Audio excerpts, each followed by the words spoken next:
किस रिपोर्ट को माने? जो petroleum minister Hardeep Puri Epstein file वाले, उन्होंने लोकसभा में जो रिपोर्ट दिया, और ये रिपोर्ट का 7वां पॉइंट ये है कि एलपीजी सिलेंडर 2.5 दिन में मिल रहा है और उसमें कोई भी किसी तरह की कोई दिक्कत नहीं है। इस रिपोर्ट को माने या इसको माने जो हम जी रहे हैं, जो हम देख रहे हैं, जो हम लाइन में खुद ही खड़े हैं? किस रिपोर्ट को माने? वो कागजी रिपोर्ट जो गवर्नमेंट ऑफ इंडिया ने फरवरी महीने में कोर्ट में डाला, सुप्रीम कोर्ट में, और वो कुछ ऐसा है कि जब कोविड के वैक्सीन लगे हर एक से कंसेंट लिया गया। ये कागज में लिखा हुआ सुप्रीम कोर्ट में सबमिट किया हुआ एफिडेविट है, जिसका आप एक अंश देख रहे हैं। और साथ में ये भी गवर्नमेंट ने लिख के दिया कि ये वॉलंटरी था, किसी को कोई जबरदस्ती नहीं थी, जिसका मन किया वो वैक्सीन लगा रहा था, कोविड वैक्सीन। हमने किसी को फोर्स नहीं किया। क्या इस कागजी रिपोर्ट को माने, या जो जिंदगी आपने जी है पिछले, आपने देखा 2021, 2022, 2023 में जो वैक्सीन नहीं लगाएगा उसका जॉब छूट जाएगी, उसको बस में चढ़ने नहीं देंगे, ट्रेन में जाने नहीं देंगे, मॉल में जाने नहीं देंगे, हवाई जहाज में जाने नहीं देंगे, उसको जीने नहीं देंगे। क्या इसको हम माने जो हम जी रहे हैं, या इसको माने कागजी रिपोर्ट जो सरकार ने सुप्रीम कोर्ट में एफिडेविट के तहत डाला है? किस रिपोर्ट को माने? क्या हम इस रिपोर्ट को माने जो आईसीएमआर और एम्स ने अपने, ये पिछले साल की रिपोर्ट है 2 जुलाई 2025 की, जिन्होंने अपने स्टडी के को दिखाते हुए ये दावा किया कि कोविड-19 वैक्सीन से सडन डेथ होने का कोई संबंध नहीं है? क्या इस रिपोर्ट को माने, या जमीनी हकीकत जो आप पिछले 4-5 साल से देख ही रहे हैं, महसूस कर रहे हैं अपने आसपास, अचानक कोविड वैक्सीन लगाने के बाद सडन डेथ जो पहले कभी मानव इतिहास में नहीं हुआ, वो कितने गुना बढ़ गया?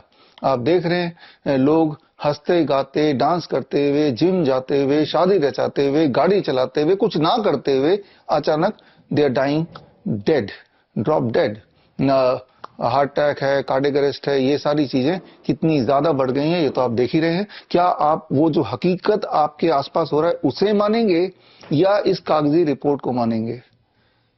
अभी भी हमारे देश में ऐसे बहुत लोग हैं जो कागजी रिपोर्ट को मानेंगे। वो कोई ना कोई एक लॉजिक लगाई देंगे। सिलेंडर के लाइन में इसलिए खड़े हैं क्योंकि उनका मन कर रहा है सिलेंडर के लाइन में खड़े होने का, इसीलिए खड़े हैं। ऐसा कुछ बोल लेंगे, इमेजिन कर लेंगे, सोच लेंगे, भले वो खुद ही सिलेंडर के लाइन में खड़े हों। लेकिन अगर ये मेडिकल कॉन्टेक्स्ट में मैं बात करूं तो भी ऐसे बहुत ज्यादा लोग मिल जाएंगे जो कागजी रिपोर्ट को मानेंगे, लेकिन जो ग्राउंड रियलिटी है, जो वो भुगत रहे हैं, जो वो सह रहे हैं, जो वो देख रहे हैं, जो एक्सपीरियंस कर रहे हैं अपने बॉडी के सिम्टम्स वगैरह, उसको इग्नोर करके वो जो रिपोर्ट है, जो कागज में लिखा है, उसी को बेसिस मानते हैं, उसी को सच मानते हैं। तो कौन सा रिपोर्ट सच है, किस रिपोर्ट को माने? और यहीं पे शुरू होता है मेरा the 9th challenge. 9th challenge की बात थोड़ी कर लेते हैं। अक्सर मैं ये देखता हूं कि एक इंसान, जिसको मैं पेशेंट भी नहीं बोलूंगा क्योंकि उसके अंदर कोई बीमारी नहीं है, लेकिन उसके पास एक रिपोर्ट है।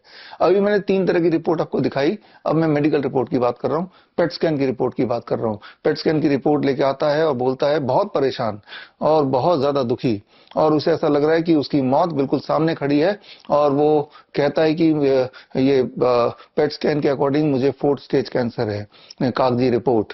तो मैं उससे पूछता हूं आपके सिम्टम क्या, आपकी डिस्कम्फर्ट क्या है, तो वो कुछ भी नहीं बता पाता है। ना तो उसे कोई दर्द है, ना कोई थकावट है, ना सांसों की कोई तकलीफ है, ना कोई इंटरनल एक्सटर्नल ब्लीडिंग है, कोई भी किसी भी तरह का समस्या है ही नहीं। समस्या तो सिर्फ ये एक ही है कि वो जो रिपोर्ट है उसके अकॉर्डिंग वो 4th स्टेज कैंसर का पेशेंट है।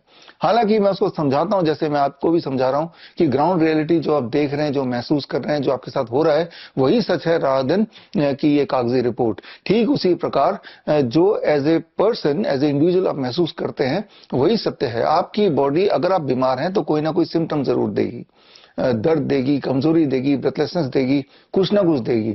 आपका बॉडी का वेट लगातार गिरेगा, कुछ ना कुछ आपको महसूस होगा। तो वही बेसिस है ये समझने का कि मैं स्वस्थ हूं या मैं बीमार हूं। लेकिन अब इस तरह से एलोपैथी लॉबी ने ताना बाना बना दिया है कि इंसान अपने बॉडी के सिग्नल को इग्नोर करके वो पेट स्कैन को बेसिस बना के 4th stage cancer PET scan के अकॉर्डिंग आ गया, ये वो कन्विंस हो जाता है। और जब ये कन्विंस हो जाता है तो ये कन्विंस कन्विंस करना आसान मुश्किल नहीं है एलोपैथी लॉबी के लिए, क्योंकि पेट स्कैन में 4 स्टेज कैंसर आया है, यानी कि आपके जो कैंसर है वो हड्डियों में फैल गया, ब्रेन में घुस गया है, लिवर के अंदर चला गया है और उसको मांगता भी हो ऐसा। इसीलिए आपको कीमोथेरेपी, रेडिएशन, सर्जरी ये करानी पड़ेगी, टारगेट थेरेपी, इम्यूनोथेरेपी कराना पड़ेगा।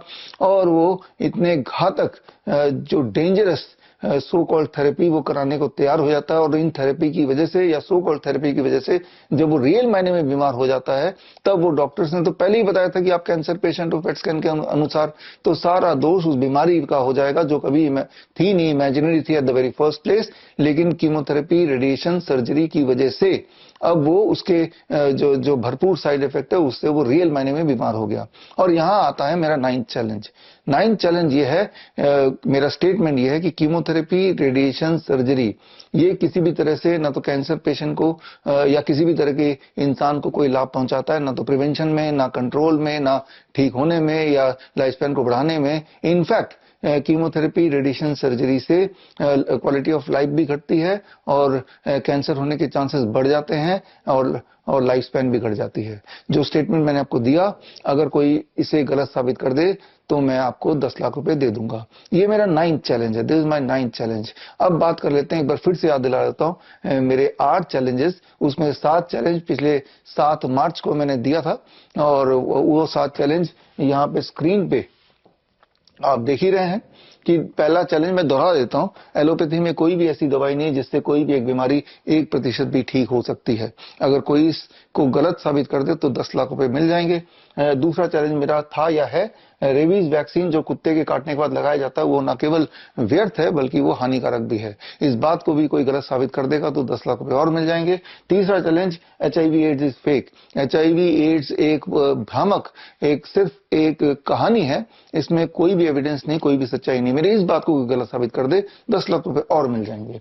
और चौथा चैलेंज जो मैंने दिया था कि कोई ऐसी एविडेंस नहीं जिससे साबित होता हो कि बचपन में लगाई जाने वाली बच्चों की वैक्सीन से किसी को भी किसी तरह का फायदा हो सकता है या कोई बीमारी से प्रिवेंशन हो सकती है। इसका ठीक उलट, इससे न्यूरो डेवलपमेंटल डिसऑर्डर होता है। मेरा ये स्टेटमेंट है, इस स्टेटमेंट को कोई गलत साबित कर देगा तो उसे भी 10 लाख रुपए और मिल जाएंगे। और मेरा जो 5वां challenge, mammogram, biopsy and PET scan से कैंसर होने की पॉसिबिलिटी बढ़ जाती है। Rather than being a diagnostic tool, it is a weapon to cause cancer. मेरे इस स्टेटमेंट को गलत साबित कोई कर देगा तो 10 लाख रुपए और मिल जाएंगे। और इसके बाद मेरा 6वां चैलेंज, जो आज के अपने शुरुआत के जो कागजी रिपोर्ट देखे उसी के आधार पे है, कोविड-19 vaccine has caused an increased lifestyle disease and sudden death. कोविड-19 वैक्सीन से sudden death and lifestyle disease कई गुना और बढ़ गई है। मेरी इस बात को कोई गलत साबित कर देगा तो 10 लाख रुपए और मिल जाएंगे। और मेरा 7वां चैलेंज, ऑटिज्म, ADHD कोई जेनेटिक डिसऑर्डर नहीं है और ये काफी हद तक ठीक किया जा सकता है। एक्चुअली ये वैक्सीन इंड्यूस्ड बीमारी है और डॉक्टर्स क्या बोलेंगे, अरे ये तो जेनेटिक है, पुश्तैनी बीमारी है। पुश्तैनी बीमारी अगर है तो आपको, आपके दादा को, परदादा को, किसी न किसी को ऑटिज्म हुआ होगा। जबकि सच बात यह है कि जब से वैक्सीन की क्वांटिटी बढ़ी बच्चों में लगाई जाने वाली, याद कीजिए जब मेरे उम्र के लोग, 50 साल से ऊपर के लोग, हम जब बचपन में, अगर आपको याद है, 3-4 वैक्सीन ही हमें तब लगाया गया था। अब 30-40 वैक्सीन लगाए जाते हैं। 3-4 वैक्सीन तो कैसे न कैसे हमारी बॉडी ने झेल लिया, लेकिन 30-40 वैक्सीन अक्सर बच्चे की बॉडी झेल नहीं पाती है और उनमें से कुछ बच्चों को न्यूरो डेवलपमेंटल डिसऑर्डर जैसे ऑटिज्म, ADHD के ये सारी बीमारियां हो ही जाती हैं। और लेकिन फिर भी हमारे कैन प्रोटोकॉल की और ऑटिज्म नाउ प्रोटोकॉल से काफी हद तक ठीक किए जा सकते हैं। मेरी इस बात को कोई अगर डिस्प्रूव कर दे तो 10 लाख रुपए और मिल जाएंगे। तो ये 7 चैलेंज जो 7 मार्च के लिए रखा था, और 7 मार्च को एक कार्यक्रम भी किया था, इनवाइट किया था एलोपैथी लॉबी को और मेन स्ट्रीम जो मेडिकल इंडस्ट्री को, मेडिकल हेल्थ मिनिस्ट्री को, कोई आया नहीं, लेकिन वो पूरा कार्यक्रम में मैंने सारे सबूत दिए थे। वो अगर कार्यक्रम आपको देखना है तो bishrup.com/medical superstition में जाके पूरा कार्यक्रम, लाइव वाला कार्यक्रम एक बार फिर देख सकते हैं। और उसके बाद पिछले दिनों मैंने एक और चैलेंज दिया था, 8वां चैलेंज।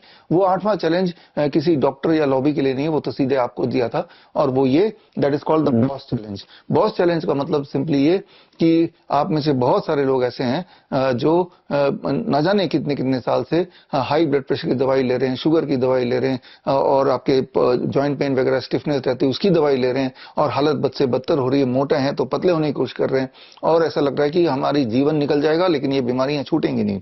तो ये बॉस चैलेंज है, ये बॉस किट है और इस बॉस किट में आपका 1 महीने का राशन है, लेकिन सिर्फ एक फर्क है, जो राशन आप यूज करते हैं 5 तरह के मिलेट्स हैं, 8 तरह की दालें हैं, 5 तरह के मसाले हैं, रॉक सॉल्ट है और नीम का पाउडर, नीम के पत्ते का पाउडर, नीम के छाल का पाउडर, ये जितना खाना एक एडल्ट 1 महीने में खा सकता है कुक्ड फूड, वो सारा कुछ है। फर्क सिर्फ इतना कि ये केमिकल फ्री है। मेरा चैलेंज सिर्फ इतना है कि डीआईपी डाइट के अकॉर्डिंग अगर नेचुरल डीआईपी डाइट इस राशन को यूज करते हुए यानी कि ऑर्गेनिक अगर आप खाएंगे तो ये जो सारी समस्या है, B for blood pressure, O for obesity, S for sugar, S for stiffness यानी कि जॉइंट पेन वगैरह, राइट, तो ये सारी चीजें 1 महीने के अंदर गायब हो सकती हैं। ये चैलेंज को पूरी तरह से समझना हो तो bishrup.com/box में जाएंगे तो पूरा चैलेंज मैंने एक्सप्लेन किया हुआ है। तो अगर ये बॉस किट आप हमारे वेबसाइट से या अमेजन, मीशो, फ्लिपकार्ट, जियो मार्ट वगैरह कहीं से भी खरीद सकते हैं। और ये चैलेंज ये है कि 1 महीने में ये रिजल्ट अगर नहीं आता और आपका बॉस से पीछा नहीं छूटता तो ये जो इसको खरीदने में जितना पैसा आपने लगाया है 990 रुपीज, हालांकि आप तो घर पे वैसे भी खाना खाते हैं, जो पेस्टिसाइड युक्त राशन आप पड़ोस की दुकान से लाते हैं उसमें जितना खर्चा करते हैं उससे कम खर्चे में डब्बा आ जाएगा और पूरे महीने भर इससे खा सकता है एक एडल्ट। और फर्क सिर्फ इतना होगा, 1 महीने के अंदर आप देखेंगे, जो मेरा चैलेंज है कि जो बीपी की गोली पे खर्चा होता था, जो शुगर की गोली पे खर्चा होता था, जो ज्वाइंट पेन वगैरह के लिए जो दवाइयां सप्लीमेंट लेते थे, वो सारा बंद हो गया और वो प्रॉब्लम भी चली ही गई।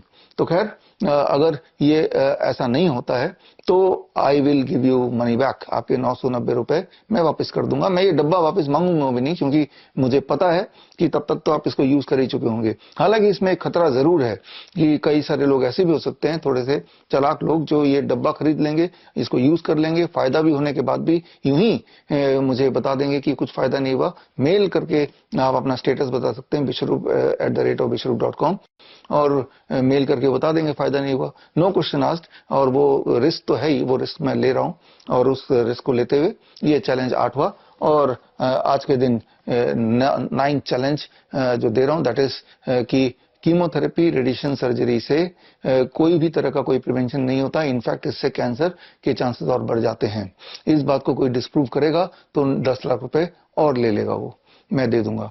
तो ये टोटल 90 लाख का चैलेंज हो चुका है और इस चैलेंज का जो तारीख है वो है वर्ल्ड हेल्थ डे 7 अप्रैल को। जुड़िए मेरे साथ live, that is eight www.coronakal.tv में, और आप भी इस चैलेंज का हिस्सा बनिए। और इस दिन 1-2.5 घंटे की खास ट्रेनिंग होगी और तब डिटेल में जाएंगे कि जब किसी दवाई से कोई ठीक हो ही नहीं सकता, उल्टा और बीमार पड़ जाता है, तो हमें अपना डॉक्टर कैसे बनना है। तो इसकी तैयारी के लिए आप 2.5 घंटे अपना निकाल कर रखिए, 12 बजे 7 अप्रैल।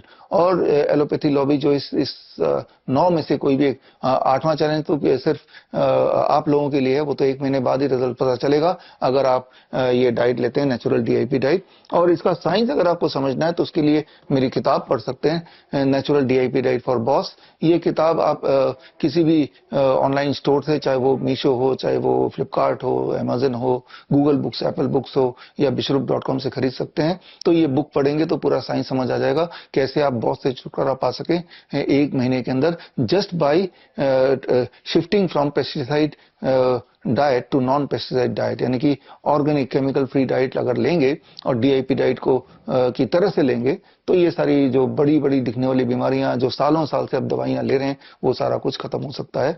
तो 8वां चैलेंज तो सीधे पब्लिक के लिए, एलोपैथी लॉबी के लिए नहीं है, बाकी 8 चैलेंज एलोपैथी लॉबी के लिए है।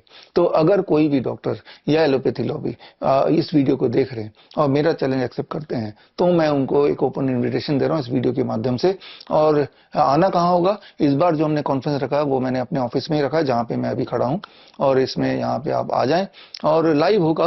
कैमरेज होंगे, करीब 100 कैमरेज होंगे और 100 अलग अलग फेसबुक, यूट्यूब वगैरह में लाइव चल रहा होगा और ये लाइव डिबेट होगा और डिबेट में कौन जीता वो जनता डिसाइड करेगी।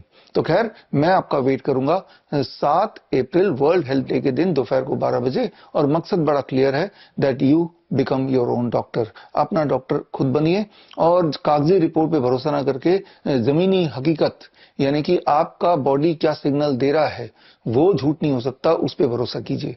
कागजी रिपोर्ट पे भरोसा करेंगे तो मेडिकल ट्रैक में आप फंसते चले जाएंगे। इस बात की सच्चाई अगर आपको जाननी है तो आप मेरी एक किताब पढ़ सकते हैं, हॉस्पिटल ट्रैप। इसमें सारे एविडेंस मैंने दिए हुए हैं। ये किताब आप ऑनलाइन कोई भी स्टोर से खरीद तो सकते ही हैं, लेकिन फ्री में ही अगर इसको पढ़ना है तो मेरे वेबसाइट में vishwarup.com/ebook में जाके ये फ्री ई बुक भी ले सकते हैं। तो मेरा फाइनल जो आपके लिए मैसेज है वो सिर्फ इतना है कि कागजी रिपोर्ट पे भरोसा ना करके जमीनी हकीकत आपके बॉडी जो सिग्नल दे रहा है वो सिग्नल को समझिए और उस सिग्नल को समझते हुए फिर अपना ट्रीटमेंट प्लान करें। कैसे ट्रीटमेंट प्लान करें उसके लिए एक खास तरह का प्रोटोकॉल मैं आपको सिखाऊंगा और ये प्रोटोकॉल मैं 7 अप्रैल वर्ल्ड हेल्थ डे के दिन लॉन्च करूंगा और इसका प्रोटोकॉल का नाम है स्मार्ट प्रोटोकॉल, SMART। SMART का मतलब है self monitoring and rapid treatment. और आप में से ऐसे बहुत सारे पेशेंट्स हैं जो ये चाहते हैं कि मैं डायरेक्टली आपको आपका ट्रीटमेंट करूं और फिर ये भी आपकी कंप्लेन रहती है कि मेरा ट्रीटमेंट जो है वर्चुअल ओपीडी बड़ा महंगा है, 25,000 रुपए का है, तो इतना महंगा अफोर्ड नहीं कर सकते, आपका हॉस्पिटल भी बड़ा महंगा है। तो देखिए बेसिक मकसद क्या है, ठीक हो जाना, राइट। वो चाहे हॉस्पिटल में रह के ठीक हो, हमारे वीओपीडी में 25,000 खर्चा करके ठीक हो, या मेरे से लाइव जुड़ के 7 अप्रैल को फ्री में ही ठीक हो जाए। तो फ्री का मौका आपके पास है और फ्री का मौका पाने के लिए पहला स्टेप ये जो स्क्रीन पे आप ये चार्ट देख रहे हैं, स्मार्ट प्रोटोकॉल का चार्ट, इस चार्ट को vishwarup.com/smart में जाके कलर्ड प्रिंट आउट निकालिए और इस चार्ट में आप 29 बॉक्सेस देखेंगे चेस बोर्ड की तरह, और अपने सिम्टम को पहचानिए कि इनमें से कौन से सिम्टम में फिट कर बैठता है, उसे टिक करके इस चार्ट को लेकर अपने पास रख लीजिए। और 7 अप्रैल को जब मेरे साथ जुड़ेंगे तो आपके हाथ में एक पेन होना चाहिए और ये चार्ट आपके हाथ में होना चाहिए, और तब मैं आपको एक एक करके समझाऊंगा, पूरा डेमोन्स्ट्रेट करके अलग अलग सिम्टम के लिए घर बैठे ही घर के सामान से क्या करें ताकि रैपिड ट्रीटमेंट हो, यानी कि self monitoring and rapid treatment. पहले सेल्फ मॉनिटरिंग कैसे करें एंड रैपिड ट्रीटमेंट कैसे करें। तो यहां पे ये समझने वाली बात है कि हम सब हेल्दी होना चाहते हैं, हेल्दी रहना चाहते हैं, लेकिन हेल्थ का डेफिनेशन क्या है? क्या हेल्थ का डेफिनेशन है कि हमारे बॉडी से कैंसर सेल ना हो? ये डेफिनेशन नहीं है, क्योंकि कैंसर सेल तो हमेशा हमारे बॉडी में होते हैं, हर पल होते हैं, अभी भी है मेरे बॉडी में, आपकी बॉडी में, वो तो रहेंगे। हेल्थ का डेफिनेशन है a state of complete physical, mental and social well-being।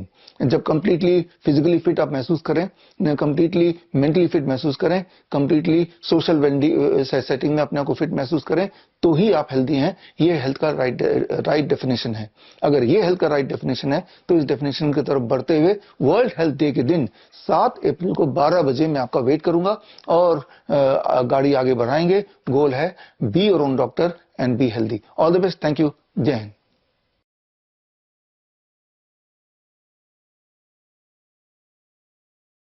बड़ी से बड़ी बीमारी का आसान से आसान इलाज घर बैठे ही हो सकता है। अधिक जानकारी के लिए कांटेक्ट करें नियरेस्ट डॉक्टर BRC clinic@home।